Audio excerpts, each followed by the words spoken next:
So now, whenever you come onto my page and you're, did you know the man is he had buckets of wives because he was just a sexual vigilante? We're going to focus on Aisha because she is the one that people try to use to turn the Prophet ﷺ into a person and make Islam. Assalamu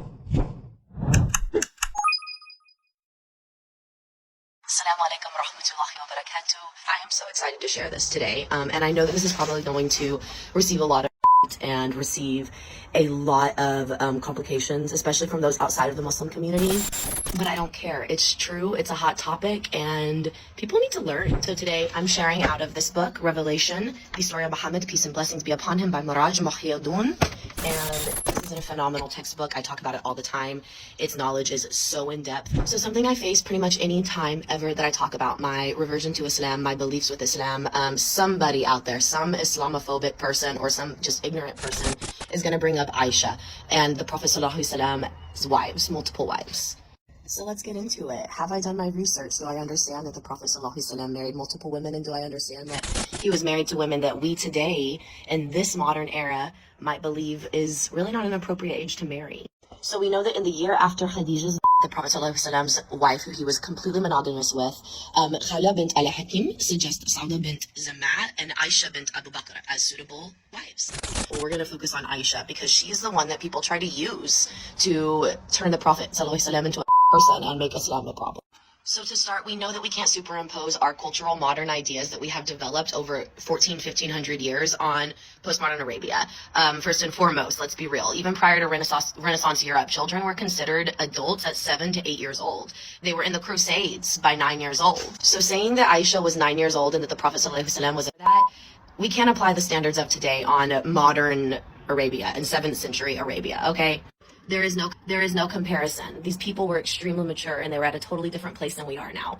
Childhood was not something that existed back then. That wasn't a concept until more recently. Neil Postman points out that childhood, the adolescence phase, is a creation of the modern world.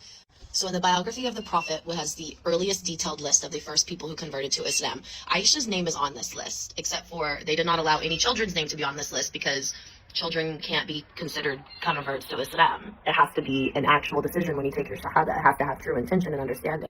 The significance of Aisha's name being on this list is, first and foremost, had she actually been 9 years old whenever she had actually been married, she would have only been 1 year old at the time that they put her name on this list.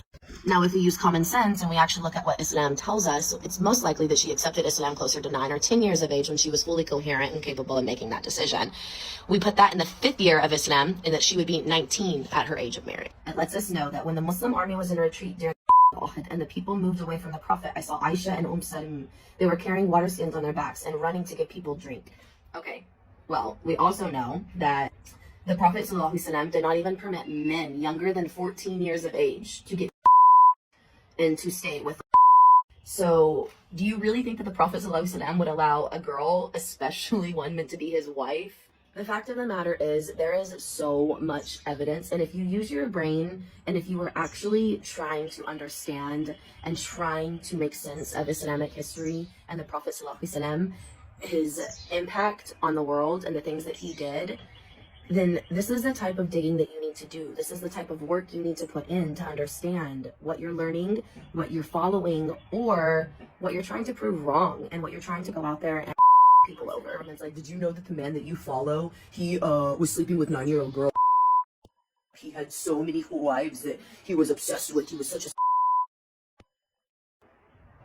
throwing things out there with no context and absolutely no understanding just to fit your narrative and twisting those things to try and make something look horrible or bad, you're the problem. Most Muslims, especially Muslims who actually have done their research and who understand their religion and the person that they follow, they understand that the Prophet's situation when it came to marrying women was not how we do it today. The majority of Muhammad's marriages had political gain. They were for a purpose. They genuinely were not for any kind of romance or a lot of his wives were significantly older and they actually weren't interested in having those types of relations with him. For example, we know Sauda, may Allah be pleased with her. She was an older woman. She was past that point in her life. She literally lived her time as the Prophet's life to support him and take care of him. We know most of Muhammad's marriages were for political gain or because he was doing something to help them or because they had a purpose that would truly help him. So now, whenever you come onto my page and you're, did you know the man is he had buckets of wives because he was just.